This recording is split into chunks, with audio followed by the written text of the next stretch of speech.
Vamos lá, queridos, dando continuidade aqui aos nossos artigos, né? Falamos sobre os artigos 39 da Constituição, os artigos, né?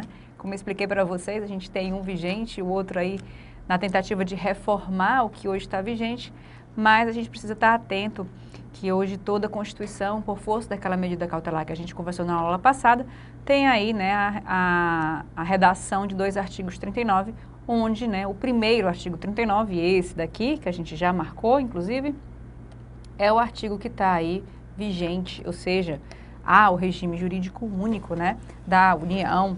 Na 8112, Estados, Distrito Federal e Município criam aí os seus regimes únicos. Muito bem, falamos disso aí na aula passada e a gente tem que dar continuidade ao artigo 39 para a gente poder entrar no 40 e no 41 e finalizar essa parte de administração pública. Vamos, portanto, para o nosso parágrafo 1º, tá? A fixação dos padrões de vencimento de demais componentes do sistema remuneratório observará. Então vejam só que eu estou trazendo aqui um padrão de vencimento, eu não estou dizendo que isso aqui é uma regra e que tem que ter cobertura de tudo, enfim, é uma orientação.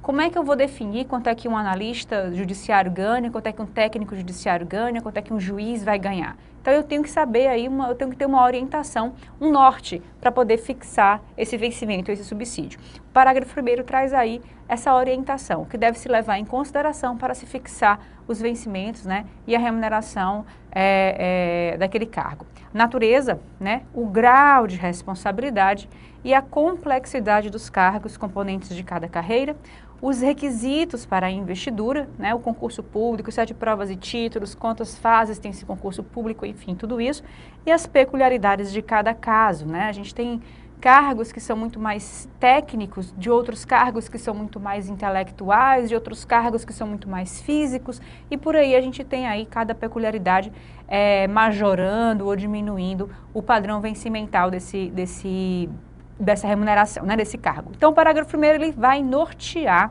a fixação desses vencimentos, a fixação dessa remuneração, ok? Nada muito complexo, nada muito da gente aprofundar, mas você precisa aí entender quais são esses parâmetros, né? Obviamente que toda vida que a gente tem aí um artigo trazendo incisos, trazendo parágrafos, trazendo alíneas, citando requisitos ou trazendo limites, ou nesse caso orientações, a gente precisa estar atento, porque na hora da prova isso pode cair. Então, nós temos aí 3 padrões de vencimento: natureza, grau de responsabilidade e complexidade, requisito para investidura e aí as peculiaridades dos cargos, tá certo? 3, portanto, decora, isso tem que estar na tua cabeça bem fresquinho, tá? Parágrafo 2º. A União, os Estados e o Distrito Federal manterão escolas de governo para a formação e aperfeiçoamento dos servidores públicos, constituindo-se a participação nos cursos um dos, tá? Não é requisito exclusivo, portanto, um dos requisitos para a promoção na carreira, facultada para isso a celebração de convênios, tá? Ou contratos entre os entes federados, onde eu posso ter aí estados, municípios se unindo para poder formar e manter essas escolas, né, de aperfeiçoamento, ou então a União fazendo um convênio com o Estado para poder treinar os seus auditores estaduais da mesma forma como treina os seus auditores da Receita, já que tem que haver essa integralização entre as receitas nos termos que a gente já viu aqui do artigo 37. Enfim, não é impossível, é possível e permitido esse convênio, essa integração entre os entes para poder manter essas escolas de governo, para poder trazer esses cursos de aperfeiçoamento. Outra questão que a gente tem que ver é que esses cursos de aperfeiçoamento, eles são apenas um dos requisitos para a promoção de carreira. Obviamente que eu estou falando da promoção por merecimento, não estou falando da de antiguidade, tá? Aquela de merecimento, eu vou ter que trazer entre os quesitos que são analisados, se aquele servidor é ou não é merecedor da promoção, a questão desses cursos, né, de aperfeiçoamento que são ofertados pela sua instituição ou em convênio com uma outra instituição, tá certo? Parágrafo 3º. Mais decoreba do que esse é impossível. E olha, gente, com essa emenda constitucional das empregadas domésticas, ele está despencando em concurso. Parece que aquela coisa de o tema, né, é direito ou não é direito, ficou em moda, e aí eu pergunto, é direito do doméstico, é direito do servidor público, é direito do rural ou do urbano, é direito do urbano, do servidor público e do doméstico, que é comum entre eles. Já comentei isso com vocês e estou reforçando essa ideia aqui novamente. A gente já falou do artigo 7º, conversamos sobre cada um dos incisos, falamos daqueles incisos que são comuns a domésticos, né, urbanos e rurais, e aqui a gente traz no parágrafo 3º os incisos que, além de serem comum a urbanos e rurais, né, porque o artigo 7º todo é comum a urbanos e rurais, é comum também ao servidor público. E a gente vai ter aqui agora, né, nesse momento, o fechamento aí de um grupo onde a gente vai precisar identificar no seu caderno, no seu esqueminha, você vai ter que fazer isso daí, pessoal, porque isso está caindo, tá certo? Você vai ter que identificar quais são aqueles incisos do artigo 7º que são das domésticas, quais são aqueles incisos do artigo 7º que são dos servidores públicos, ó, aqui o parágrafo 3º, trazendo ele. Dentre eles, os que são comuns às 3 categorias, servidor público, doméstico, urbano e rural, e aqueles que, obviamente, né, a contrário senso, vão ser exclusivos, né, do servidor público, urbano e rural, e do doméstico, urbano e rural. Vejam que eu nunca vou ter um exclusivo do servidor público somente, porque o artigo 7º ele traz os nossos direitos trabalhistas de urbanos e rurais. Então, tudo aquilo que é do servidor público é de urbanos e rurais, mas nem tudo que é de urbanos e rurais vai ser do servidor público. Tudo aquilo que é de domésticos é de urbanos e rurais, mas nem tudo aquilo que é de urbanos e rurais vai ser também de domésticos, né? E da mesma forma, nem tudo aquilo que é de domésticos vai ser de servidor e de servidor vai ser de domésticos. Eu tenho aí um grupo exclusivo entre esses dois, tá? Eu posso dizer que existem direitos exclusivos de servidores em detrimento dos direitos de domésticos e eu posso dizer que existem direitos de domésticos que são exclusivos dessa categoria em detrimento dos servidores, né, dos direitos de servidores. Comparando essas duas categorias, eu posso pensar em exclusividade. Agora, falar em direitos que são exclusivos de servidores só porque são servidores, direitos trabalhistas não vai ter, porque os urbanos e rurais vão ter também, tá bom? Então, organizando aí a tua cabeça, tá? Anota, tu vai ter que fazer um quadro comparativo, colocar de um lado aqueles direitos que são dos domésticos e aqueles direitos que são dos servidores. Tá tudo lá, parágrafo único do artigo 7º, parágrafo 3º do artigo 39. Servidores domésticos. E você vai encontrar os que são comuns a eles, tá? Do encontro dos que são comuns, você retira também os que não são comuns. O que vão ser só dos domésticos, comparando os dois grupos, e o que vão ser só de servidores, comparando os dois grupos. Você precisa estar atento a isso daí, tá? Você precisa saber o que é só de servidor e o que é só de doméstico e o que é comum a eles, tá certo? Fica aí bem tranquilo que isso aí é algo que não adianta a gente ver agora, ler com você e te mostrar. Você precisa realmente construir. Se você for no Google, você vai encontrar essa informação em regra mnemônica, mas eu tô te dando aqui a dica de quem estuda para concurso, isso tem que ser feito por você. Porque você precisa mexer com seus neurônios, analisar esses incisos, escrever, colocar mesmo ali, ó, no trabalho manual, para que você consiga realmente, na hora da tua prova, ter uma memória em cima dessa matéria e consiga puxar esse assunto. Ler por ler, pessoal, é a leitura normal que você vai fazer numa Constituição, que você já deve ter feito, inclusive. Você precisa trabalhar isso daí para poder decorar. E é decorar, tá? Infelizmente é decorar. Quem já foi servidor público sabe que não tem FGTS, sabe que não tem seguro-desemprego, sabe que não tem nada disso, né? Mas aí você precisa também analisar os outros direitos, né, que não vão existir e que talvez não esteja assim tão claro. A mesma coisa para o doméstico. Ok, fechado. Não deixem de fazer esse quadro comparativo, tá, gente? Isso é material que você encontra facilmente pronto no Google. Já estou lhe dizendo isso. Se você quiser cortar caminho, tá lá no Google. Mas se você quiser realmente aprender e não errar na sua prova, faça a sua tabela, tá? Prepare isso daí no seu papelzinho e fique revendo, tá? De 15 em 15 dias, dá uma revisada naquilo ali que você preparou para não sair da sua cabecinha, ok? Óbvio que você não vai fazer isso naquele horário de estudo que você tem, aquele lá precioso, aquele momento lá, aquelas 2 horinhas depois do trabalho, aquela sua manhã de estudo, aquela sua... Você não vai fazer nesse horário. Você vai fazer quando? No ônibus indo para o trabalho, naquele domingão que você está lá relaxando, mas não está tendo nada para fazer, você vai lá e prepara isso daqui. Naquela hora que, tipo assim, você não tem muito o que fazer, mas também não dá para se concentrar para estudar, é a hora que você vai preparar essa tabela, tá? Olha lá, vamos aproveitar o nosso tempo da melhor forma, ok? Parágrafo 4º, essa tia, a gente diz até a hora que tu tem que fazer essa tabela, que coisa. Parágrafo 4º, o membro de poder, o detentor de mandado eletivo, os ministros de Estado, os secretários de Estado, só uma coisa, tá? Só mais um detalhezinho. Parágrafo 3º. Aplica os seus servidores ocupantes de cargo público, tá? Nós estamos falando dos estatutários. Eu não estou falando de seletista. Seletista é aquele regime da CLT que tem todo o artigo 7º, tá? Nós estamos falando aqui de estatutários. Aquele que tem uma lei específica de regência. O que o parágrafo 3º está falando? Está falando assim, ó, lei federal, estadual, municipal, distrital. Quando você for reger a carreira do cargo tal, você vai ter que estar, pelo menos, concedendo isso daqui, tá? Pelo menos concedendo esses incisos aqui do artigo 7º. O restante, se você quiser dar, tranquilo. Mas pelo menos isso daqui você vai ter, ó. Podendo a lei estabelecer requisito diferenciado de admissão quanto à natureza do cargo, né? E exigir, ok?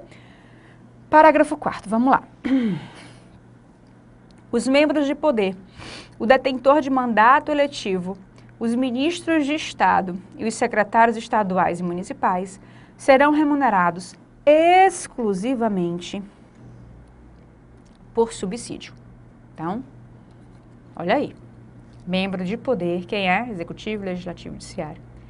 Detentor de mandato eletivo, aí eu repito, né? Para Executivo e para Legislativo, acaba repetindo.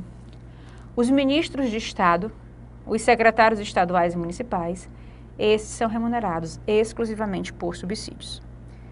Fixado em parcela única. Gente, a FCC adora cobrar isso daqui. Fixado em 10 parcelas anuais. É assim, viu? Parece parcelamento de coisa que você compra no shopping, né? Fixado em 5 parcelas. Fixado em 7 parcelas. Isso não existe, pessoal. Parcela única não é a parcela que você faz na compra, não, né? No seu crediário, no seu crédito amigo, não é isso. Parcela única é que o seu valor, o seu contra-cheque, ele vai vir num único valor. Eu não vai ser isso, soma tudo, dá 15 mil reais. Não. Ele vai vir subsídio. Tá lá o valor. Pronto, acabou. Ali é a sua remuneração. A diferença, como eu já disse para vocês, de subsídio e vencimento é essa. Vencimento, eu vou compor a remuneração daquele servidor de várias parcelinhas. Gratificação disso, gratificação daquilo, vencimento base, não sei o que, não sei o que, não sei o que, não sei o que. Ao todo dá isso. Tá? Quando eu falo em subsídio, não tem esse monte de parcelinha. É uma parcela única, determinando o valor da remuneração. Isso não quer dizer que você não possa receber a mais do que aquilo. Quando eu falo que a remuneração é em parcela única, não quer dizer que é só aquilo que você vai receber. É coisas diferentes, são coisas diferentes. Quando eu falo que vencimento são várias parcelas, eu já estou dizendo que você vai receber várias remunerações para somar tudo e dar tanto, né? No final. O subsídio você tem uma parcela única de remuneração, beleza. A sua remuneração realmente vai ser num único valor. Mas isso não quer dizer que no final do mês seja só isso que você receba. Porque todas as outras parcelas indenizatórias, como hora extra, auxílio moradia, auxílio alimentação, auxílio escola, creche, o que for que a sua lei de carreira tenha estabelecido para você ganhar, tá? Você vai poder receber. Então, entendam o que é remuneração e entendam o que é valor mensal que você recebe. Remuneração é aquilo que vai fazer uma contraprestação ao seu trabalho, mas isso não quer dizer que seja a única coisa que você recebe no final do mês.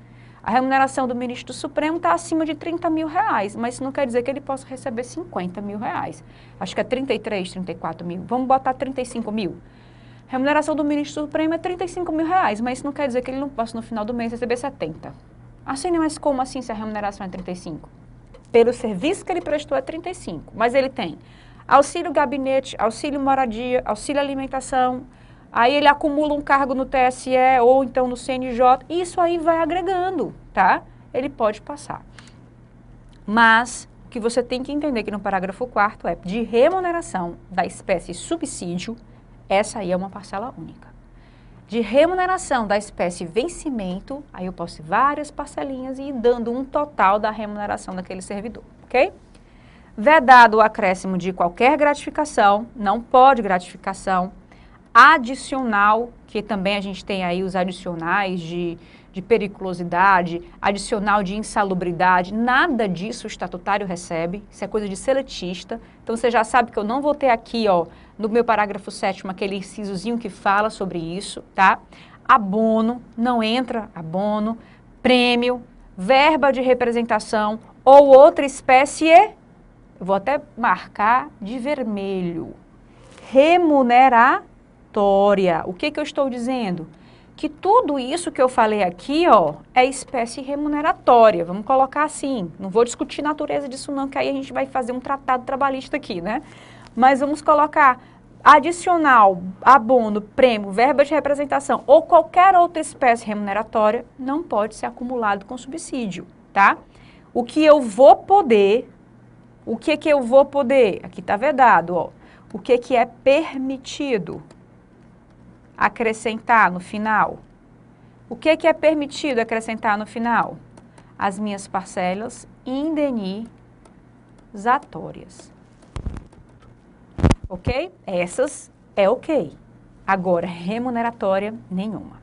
Adicional de periculosidade, insalubridade, tem gente que diz que é indenizatória, tá? Mas a nossa Constituição está vedando. Então, não pode esses tipos de adicionais. Abono, prêmio, verba de representação, nada disso pode. Diária para viagem, pode, pode. Auxílio alimentação, pode, pode. Auxílio maternidade, pode. Auxílio família, pode. Qualquer outra coisa que seja indenizatório, que compense um gasto do servidor, pode ser acumulado aí com o seu subsídio, tá? Mas a sua remuneração vai ser só aquilo ali tudo é auxílio. Isso, o que isso significa, assim? Significa que quando você se aposentar, o que é que você leva para a aposentadoria? Seu subsídio.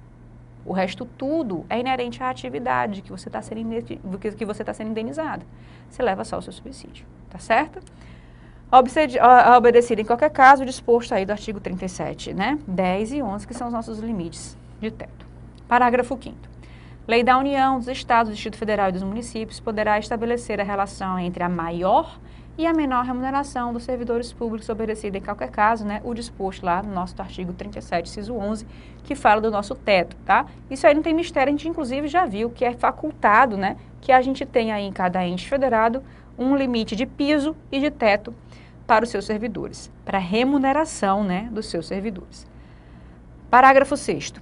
Os poderes executivo, legislativo e judiciário publicarão anualmente os valores do subsídio e da remuneração dos cargos e empregos públicos, né?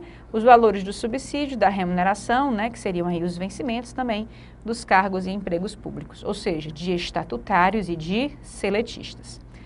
Lei da União, dos Estados, do Distrito Federal e dos municípios disciplinará a aplicação de recursos orçamentários provenientes da economia com despesas correntes em cada órgão, autarquia e fundação, para a aplicação no desenvolvimento de programas de qualidade e produtividade, treinamento e desenvolvimento, modernização, reaparelhamento e racionalização do serviço público, inclusive sob a forma de adicional ou prêmio de produtividade, tá certo?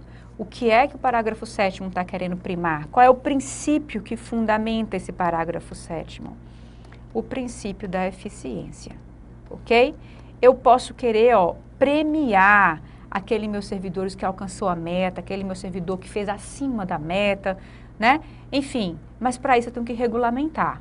Lei federal, estadual, distrital, municipal, de acordo com a carreira, vai disciplinar essa aplicação de recursos justamente para poder fomentar essa qualidade, produtividade, fazer treinamento, desenvolver, modernizar o serviço público, né? A questão de ponto digital, a questão de atendimento diário, por internet, por e-mail, enfim, toda essa parte de melhor aparelhamento, de melhor funcionamento da máquina pública, eu vou ter uma lei para poder disciplinar como é que vai ser a aplicação de recursos orçamentários nisso tudo, ok?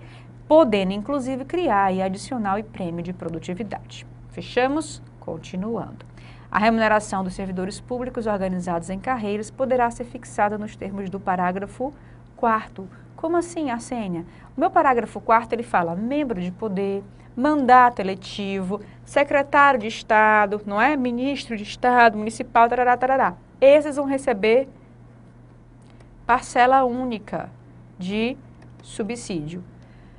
Essa forma de remuneração pode ser usada para os meus servidores públicos organizados em carreira. Eu posso estender essa forma de remuneração aos meus procuradores de Estado, aos meus procuradores federais, eu posso estender essa forma de remuneração aos meus policiais federais, aos meus policiais estaduais, enfim, eu posso aí estender. Obviamente, né, que eu preciso aí de uma lei transformando as carreiras que estão recebendo em vencimento para subsídio, tá certo? E aí tem as vantagens e as desvantagens, dependendo de qual a sua intenção naquela carreira, né? Se você quiser se aposentar, subsídio aí é muito melhor do que vencimento por conta dessa transferência para a inatividade de toda a sua remuneração. Lembrando que as indenizatórias nem vão ser levadas em caso de subsídio, nem em caso de vencimento para a aposentadoria, tá certo? Então, a remuneração aí de subsídio para a aposentadoria é muito melhor. Artigo 40, tá? Nós estamos aí com 20 minutos e 30 de aula e a gente vai falar agora sobre a parte de aposentadoria do serviço público. Eu sei que agora a gente está numa época de INSS e vocês estão aí focados no regime geral da Previdência Social, RGPS. O RGPS, pessoal, está lá no nosso artigo 210 da Constituição Federal. Nós estamos falando aqui de um regime de previdência próprio, que é diferente do RGPS. Nós vamos ter vários regimes de previdência. Por exemplo, sou servidora pública, tenho o meu regime próprio de previdência. Dou aula em cursinho, vou contribuir para o RGPS, para o meu regime geral de previdência. E eu tenho também uma previdência particular em banco. Posso acumular os três sem problema nenhum. Eu sou o quê nesse caso? Um excelente partido, né? Uma pessoa com 3 aposentadorias hoje vai conseguir ter aí pelo menos uma certa tranquilidade no fim da vida, se é que dá para a gente trazer tranquilidade, né, com o que a gente ganha. Mas enfim, nesse caso, a gente tem, o que eu estou querendo chamar a atenção para vocês é que vocês estão aí, principalmente quem está estudando para INSS, com várias regras do RGPS. O RGPS hoje ele funciona como um sistema geral. Inclusive, vocês vão ver aqui no artigo 40 que a própria Constituição Federal diz no que couber as regras do RGPS vão ser, sim, aplicadas no RPPS, no meu regime próprio de previdência, tá? Para você que nunca viu previdenciário e que está acompanhando a gente agora, começando do zero, eu quero te chamar a atenção também para essas possibilidades.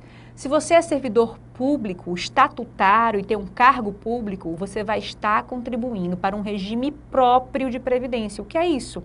Você é servidor público do estado X. Aquele seu estado, ele vai ter um regime de previdência próprio dele. Quando eu falo próprio, é porque é dele mesmo. É ele que mantém, é ele que cria, é ele que gerencia, é ele que faz tudo, tá certo?